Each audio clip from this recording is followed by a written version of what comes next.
Hi! In front of me is VIVO V29 and today I would like to show you how you can open apps in split screen view. Begin by opening one of your apps that you wish to use on the top half of your screen. When you're ready, open it in the background.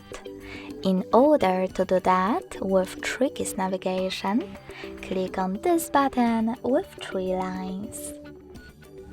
Then click on the icon of an app at the top left corner and select split screen from the list.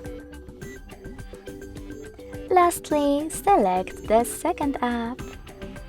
As you can see, now I can use both at the same time.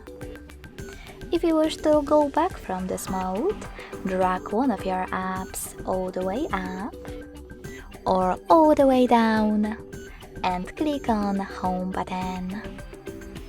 Thanks so much for watching. If you enjoyed this video, don't forget to leave a like, comment and subscribe. Bye!